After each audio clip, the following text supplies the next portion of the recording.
Hey everybody, welcome back to When Harry Met Board Games, where we feed our people with relatable content and our victory condition is your satisfaction. I'm Harry. And I'm Lily. And today we have another episode of Board Games of the Bride, Lily's top games of the month.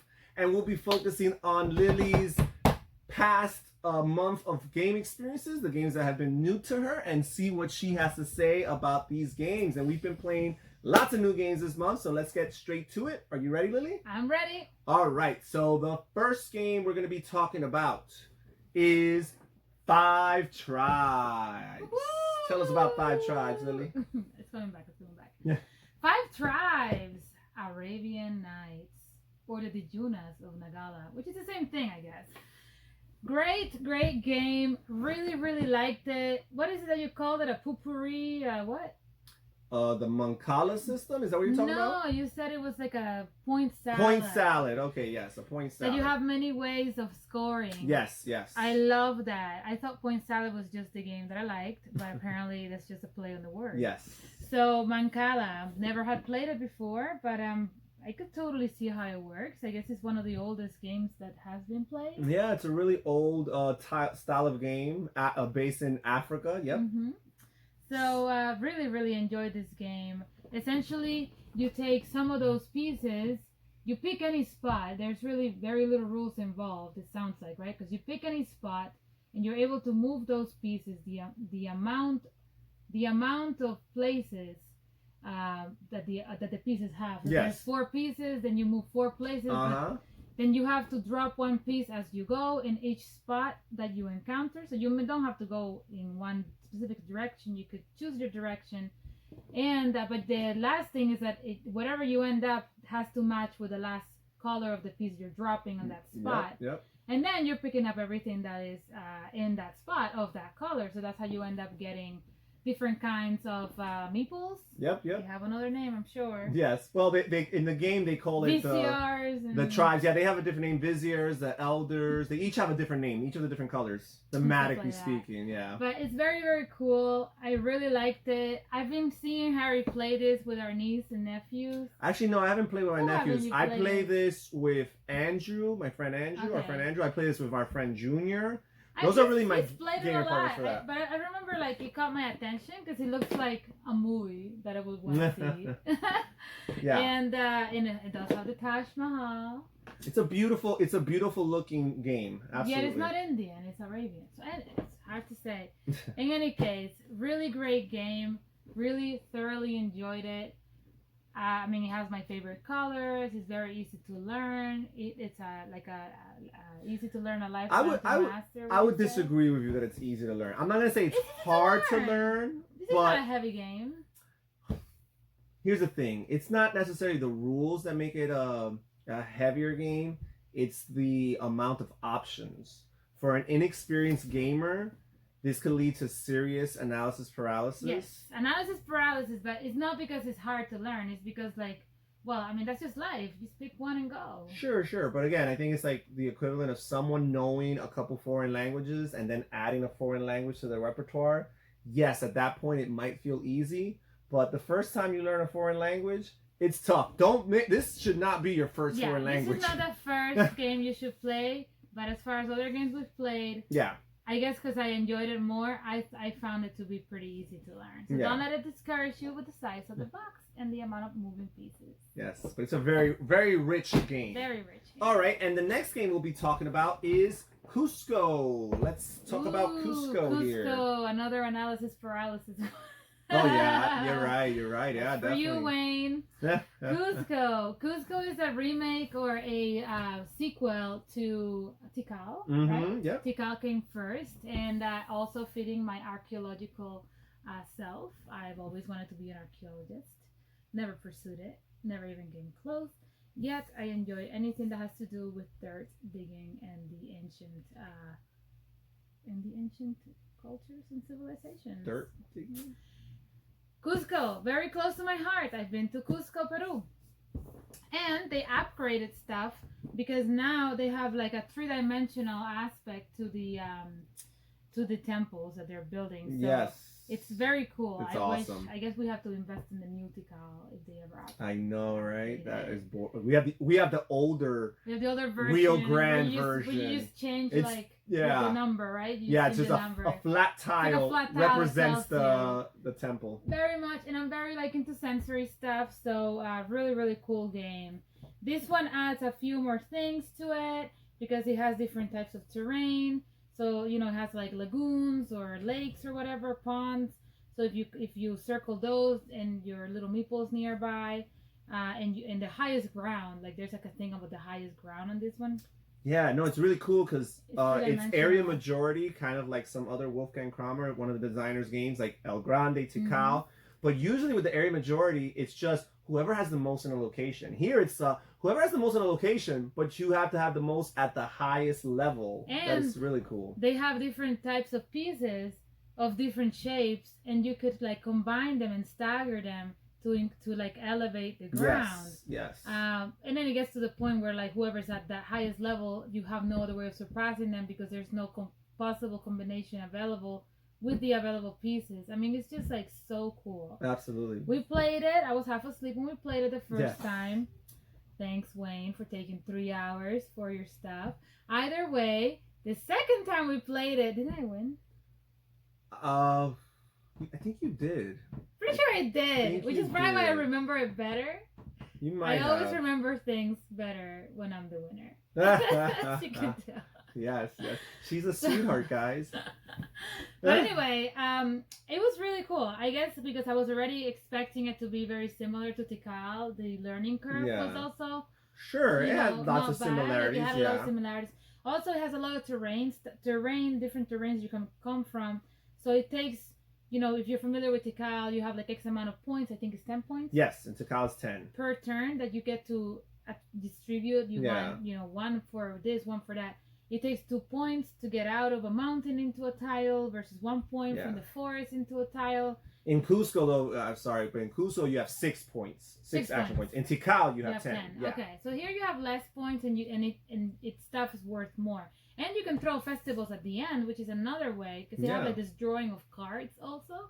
Yet it's another way that you could do it. It's really a auction in disguise. That's really what it is. But they call it throwing a festival. But I think it's cool to add a little auction to it. I guess we never really got into the auctioning because there was not a lot of us who had. Yeah, it's hard because to have an auction, we both have to have cards of the active symbol, and it may not always turn out that way. How big is this thing? Oh, it plays 2 to 4. I guess if I see it happening more if it was a 4-player. Yeah, and if people are in the same area, because that's another thing. Sometimes you're throwing a festival and no one's in your area to compete with you anyways. That's true. And to throw the festival, you gotta be at the highest ground anyway, right? No, you just to build a temple or expand a temple, you need to be on the highest ground. To throw a festival, you just need to be in the city with the temple. Yeah.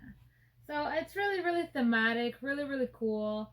It's gonna end up looking like Machu Picchu or like the Valley of the Incans. Anyway. So Cusco. Yes. Don't pass it up. Looking forward to the next one. Mexica, yes. That's the third in the trilogy. So the next game we're going to talk about is A Castle for All Seasons. Let's talk about this one here. A Castle for All Seasons. It looks like the name of a movie that we haven't watched. Yeah, it sounds like the name of a movie or a novel. It has that type of name. I had to look into that. I have to say, it's very medieval. I don't know. I guess I got stuck towards the end. I won this one, by the way. Not relevant in the current topic of conversation, but congratulations in your win anyway. A Castle for All Seasons. It looks really cool. The game lays out that way, and then you have tiles that cover certain spaces. And then as you like buy those tiles with different resources, they represent buildings. They represent buildings. You either score or you keep them till the end, and they score you at the end. You place meeples down, so it has a placement. It has a resource collection that I really enjoy. I guess what I didn't like about it towards the end was that I was stuck. Like there was a lot of turns that I didn't do anything because everything that was affordable was out of the market, and the things that were available were very expensive, and I didn't have it. And then like there is the whole like ruthless stealing from your opponent. If Oh, you yeah, have, well, there's a character that you play, the stonemason, have the that allows you stonemason, to very buy mean. a resource from your opponent against their will. Yeah, you don't buy it because you don't exchange any currency. Therefore, it's called theft. And it's against their will. And it's against their will, so yeah, it's very much theft. So I did quite enjoy that because every time I was mounting up to something, here came Harry and like stole things from me. I felt like you did that a little bit more than I did in the game. I guess you just didn't like, you could dish it Whatever. out, but you can't take it. Sounds like to me. No, it sounds like I lost because you took all the towers available. That's what it sounds like. Yeah. And the only buildings left in the last four, what was it? The 4 turns were like the 30 coin buildings. The really expensive ones. And the 23 coin buildings, and I was stuck not being able to make any money. Well, we only played this game once, so we definitely haven't figured it out yet. But it has some neat features. I see the potential. I see the potential. It has lots of mechanisms that I like. It feels very much like Pillars of the Earth. It feels like Pillars of the Earth thematically, aesthetically, with the board by the same artist. The boring, yellow. And even mechanically, because it is worker placement. It is worker placement. It is resource management for the sake of construction. And you are manipulating these different character cards, kind of like you were in Pillars of the Earth. It's just the way the game comes together is very much different than Pillars of the Earth. I don't imagine this coming close to surpassing Pillars of the Earth, but I'm hoping that with repeated play, we can kind of figure it out a little bit better and hopefully appreciate it more. I guess I don't like to feel useless and helpless Okay. in a game, so like stuck. I don't like to feel stuck. I like to be producing vegetables, even if I don't have to like anything to do with them. I can make soup and stew at the end, I guess. Yeah. But like, I still feel like I'm worth something. I want to be producing. So like, when you're not producing and you're like, I can't buy, I'm not producing, and what's the point? So that was the last 10 minutes of that game, and then Harry came with his conquering victory, so on and so forth, and what have you. All right, well, let's move on to the next game, and that's Wisdom of Solomon. Tell us about Wisdom of Solomon, Lily. Ooh, Wisdom of Solomon. Very nice Bible-themed game, and we are Christians, and we love our Bible. And unfortunately, there haven't been a lot of really good games that are Bible-themed. I feel like we are down to 3 that are great games, right? Prophets of Israel. Yeah, in our collection, yeah. Kings of Israel. And Portals and Prophets. That's what it was. And Wisdom of Solomon. I mean, there's one more that I think is a good game. I don't think you like it so much. And it's Sola Fide, the Reformation themed game. I think that's a pretty good. How's that Bible related? It's not Bible related, but it is religious theme, in particular Christianity, the Protestant Reformation. It's interesting. It's like the fun. Black Plague was, but either way. Wisdom of Solomon, a pretty great game. It has a lot of things. It's also worker placement. It has like the Kingdom of Israel and the Temple of Solomon. So it's not just the Wisdom of Solomon. It is also the Temple of Solomon, and it does help you memorize some Bible verses while you're at it, if you're into that kind of stuff. So there is a lot of things that you can do. There is an aspect of stealing in this game as well, because essentially you can lock things in, right? I mean, there's worker placement spots that that make players lose half of their things, but there's no stealing in this game. Sure, it's making a player lose half. This game is hard earned. It combines worker placement, some really cool worker placement features with a little bit of city building, because you have these different types of buildings that you could add to your player area that become additional worker placement spots for you. You also have some route network building throughout the land of Israel, because if you connect different lands together with road systems, it allows you to optimize your production of resources, because if you place a worker in one region, not only do you collect the resource that region produces, but you start to collect all the resources that link to that original region. I think it's really cool. It combines some really cool mechanisms. Obviously, as a small company here, Fun Hill Games, the production quality is not going to compare with the usual worker placement games we try to play. But mechanically speaking, I think it plays very well. It plays really, really well. I didn't understand why some of these, what do you call it, regions were, I guess they had they were blocked off. Yeah, that's just an arbitrary decision in the game design to start the game with a few. It's not always going to be the same regions. Okay. You randomly decide. You put them But on there's top, always right? a certain amount of regions that are unblocked, but you can unblock those regions. There's actions that can be taken to unblock those regions so that their resources can become available. With a card that we never saw. Sure. But yes, that's sure. But either way, it's really good. You get to collect resources. You get to place workers. All of my favorite things. You don't get to produce in this game, but you do get to network, and so you end up playing a little bit of Ticket to Ride while you're at it, right? So, and I have to say, whoever made up this map is very intricate, and it's really nice. And wasn't there like a bidding thing as well?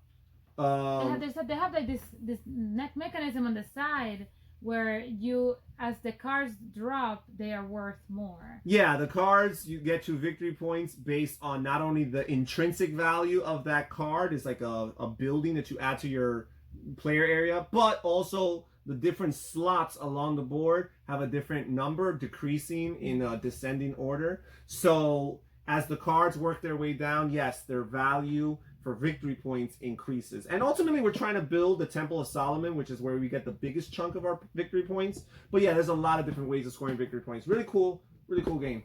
Very cool game. So I would be playing it again, absolutely. And now, a game we've been playing a lot lately, Mecha Koro. Tell us a little bit about Mecha Koro, Lily. Just dominated in this game right before we recorded this video, just in case anybody's interested. Love this game. She's very humble, folks. This is a great game. Age 10 plus. I think it could be age 7 plus. That's what I think. I'll be introducing this game to our soon-to-be 5-year-old when he is soon-to-be 6, maybe. He's pretty advanced, I find, when it comes to things like this. So I think he'll get the gist of it. Mecha Koro is a card placement game where you have a bunch of card drafting. Yes. Right? So you have a bunch of cards. There is no board in this game.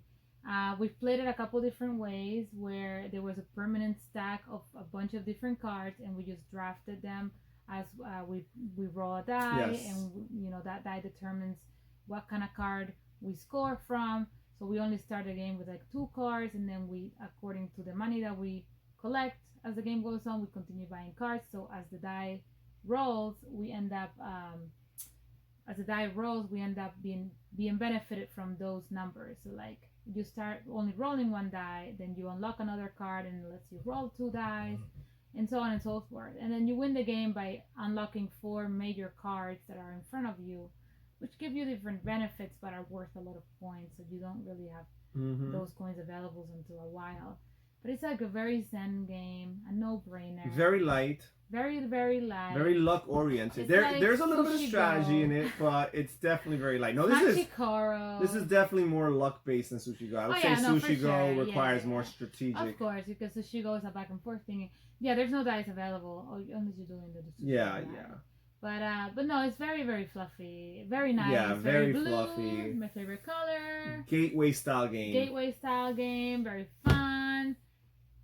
You steal in this game too, I have to say. There are cards. No, people pay you for coming to their restaurants. That's how it works. And you get no food in return. So try it. If you don't have it, you won't regret it. And the last new game for this month, Paris Connection. Paris Connection. This is like the first game we played, wasn't it? Out of these, I'm not sure, but it was earlier. It's been a couple weeks. We played it with our friend Andrew because I think, it's a minimum of 3 players to play this game. So tell us about it. It's a route network building, train theme, stock market type of game, but very, very light. It's not like some of those 18xx or heavier stock market simulation train theme games. This is a super light. Tell us about it, Lily. So I guess you're bidding on which route here is going to reach a certain place, right? So don't you have like 1 tile that you have to reach at the bottom? You can't see it, but there's like Marseille or whatever. Yeah, Marseille. That triggers the end of the game. That triggers the end of the game, but that's kind of like the purpose of it. Yeah. For you to get routes towards that direction, because you start like in Paris and you work your way down to Marseille. But that's not really the goal, but that's one of the end game triggers. Another way the game could end is if you run out of all the trains of every color except for 1. But as you connect from city to city, there's a bunch of cities on the board, you increase the value of the different color trains. And you could either, on your turn, pick to add one little train meeple. They're actually meeples. Add it to the board and extend a train company's, influence and increase their worth. Or you can pick up to two from the stock. Up to two of any one color that's in the general supply, right? So, and each of these meeples, when they place on the board, they increase the value, but when they're placing your hidden supply behind the screen, they represent your shares in that company. And then you multiply the value of each company by the amount of shares that each player has. Pretty sure I won this game as well. We could tell Andrew. I'm pretty sure I did. No, yeah, you know what it was? I think I did win it. I think you won by a very close score or something. Oh yeah, sure. It is a lot of mathematics. At some point in the game, you're like, okay, should I continue investing on this company for it to expand its worth? But then at the same time, I'm using my own shares to invest. So therefore, even if they're worth more, you have less shares in it, and so you will score less. Maybe it's better for you to keep what you have once it's at a certain amount, and like not invest heavily in it. Just keep it at a good amount and keep as much of that color as possible. Sure. So I had to make those decisions, and I did a lot of mental math. I was just like, okay, my one share is worth an 8. If I let it go, it will be worth a 4. Therefore, I shouldn't let it go. I should keep it, So after a while, we stopped investing in some things because it's like, okay, well, let's stop investing in the blacks. Then let's start investing in some other ones to see if we can get to Marseille. So even though I remember this game clearly now, even though our very dear friend Andrew and Harry had more of the different ones, had like more different types of colors in their little private area. I had like a lot of one that was worth a lot. Well, I remember Andrew was a distant third, so don't compare me to him. No. Love you, Andrew. No, the point of the matter is that like I won by very little, but I literally won because I at some point in the game chose not to put a little one train little down. choice like made one a little big train difference. Down made like an 8-point difference. Okay. And won me the game by 2 points. Well, since either way, it was great. So yes. But we haven't played it in like 3 weeks, so yeah. We'll play it again. So since we are running behind schedule, we're gonna make the rest of this video, everything for the rest of the video is gonna be rapid fire. So really quick, Lily, rapid fire from these 6 new games that we played. Pick 2 of them that were the most positive experiences for you in the last month. The more positive experience? Mecha Koro! Because I won. It's a very light game and I'm winning. That's what it's all about. And then the other really positive experience is 5 Tribes. All right, good choice. I haven't won in that one. Amazing game. No, you did not. You lost both games, and the best thing about 5 Tribes is that they have these really nice score pads that you can use as proof. Yeah, but I got evidence, folks. As I lost in a court of law. As I lost, I had a lot of fun, and so that sometimes can make. You did do much better the second game. My annihilation of you for the second one was significantly reduced. Insert roll of my eyes. Go on.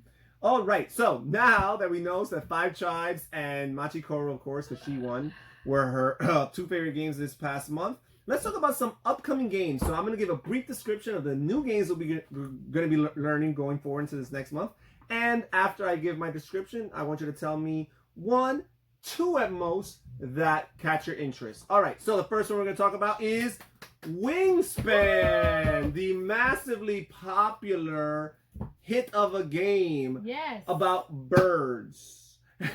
So this game is very highly regarded on BoardGameGeek.com, in the board gaming circles. This is kind of like an engine building game, but with a bird theme.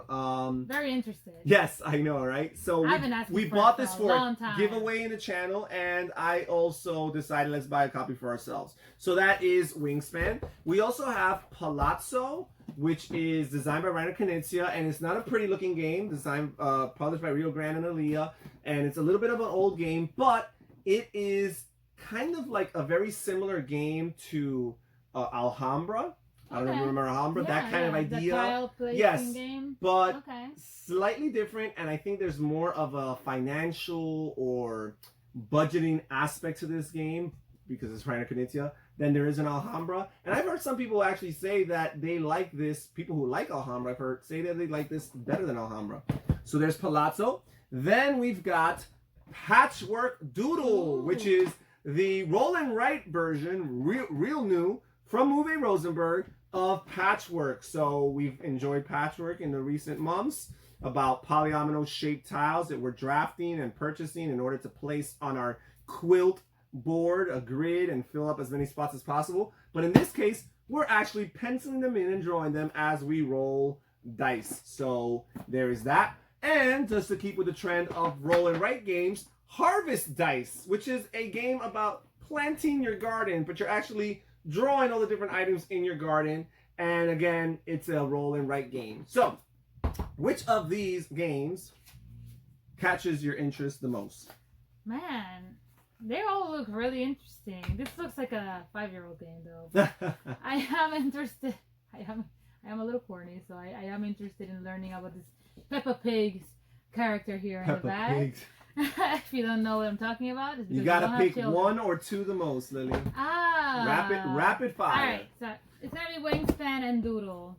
Patchwork Doodle. Wingspan because it was me who bought this game. I was the one who like hunt down the website that sold 2 for 1 or whatever it was.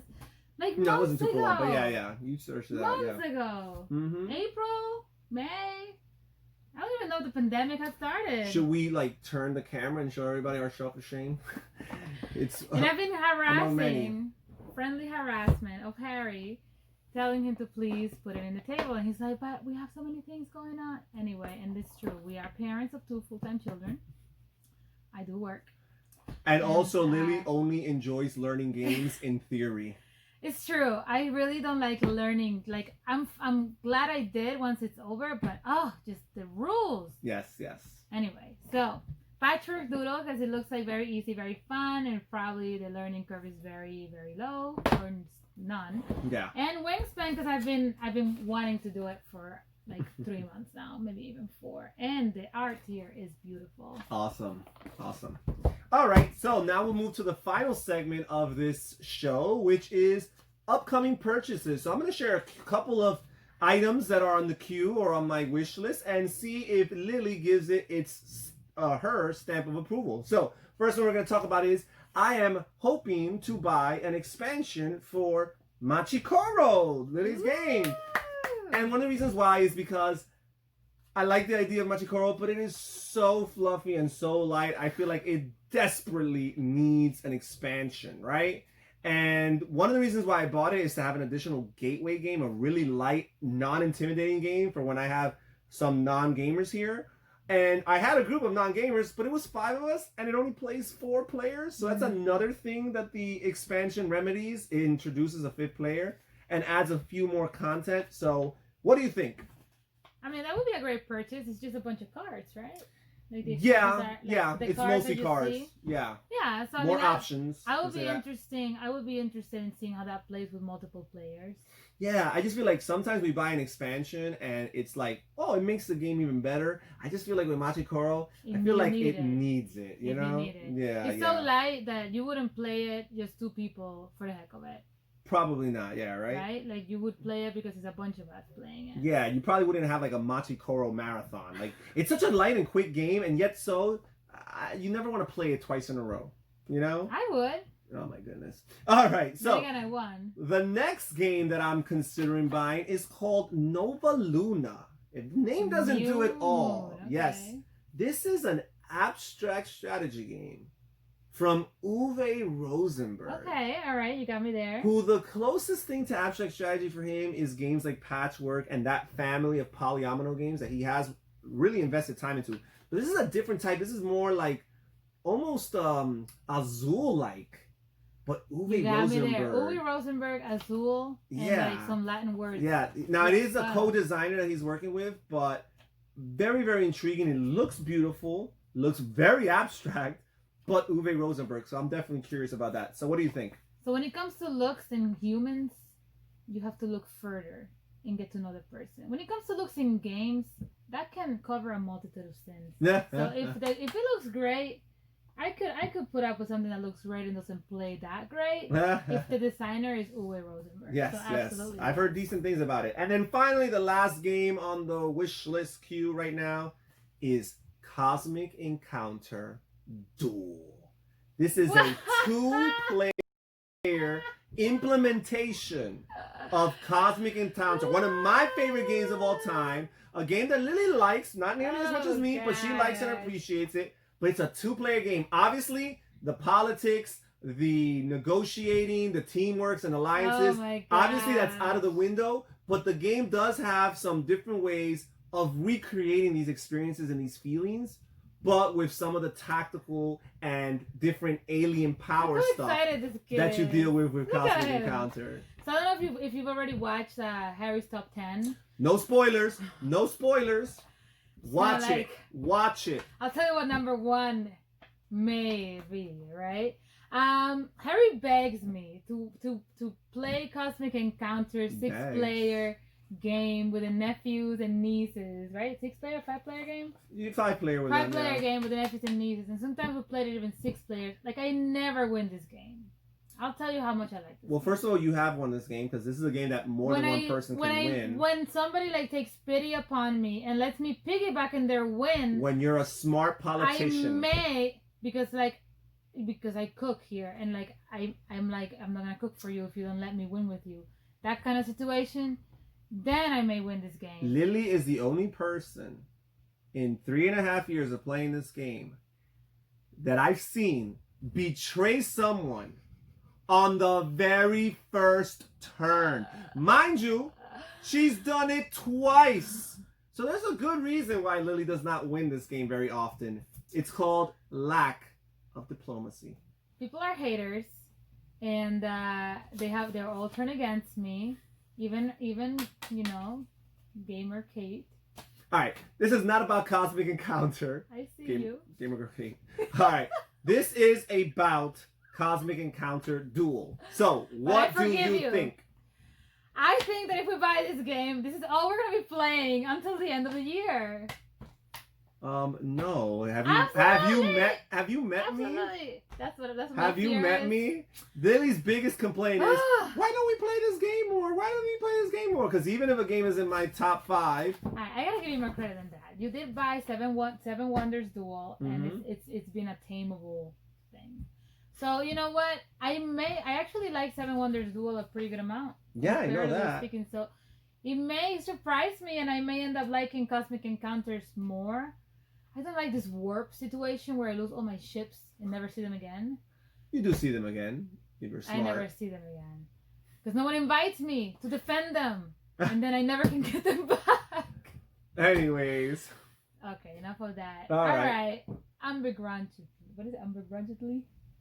Yeah. Grudgingly or reluctantly. Reluctantly. Yeah. My stamp of approval is given. Thank you. Yes. Anyway, so that's it for all the new purchases, and that's it for this episode of Lily's Top Games of the Month, Board Games of the Bride. Yes. Thank you for joining us here so much on When Harry Met Board Games. This is Harry. And I'm Lily. Bye. Saying take care, everybody. Stay safe, stay healthy, and have fun gaming. Have fun gaming. Bye-bye. La la la la la la la la. All right. I know they can't smell me, but you never know. Sure.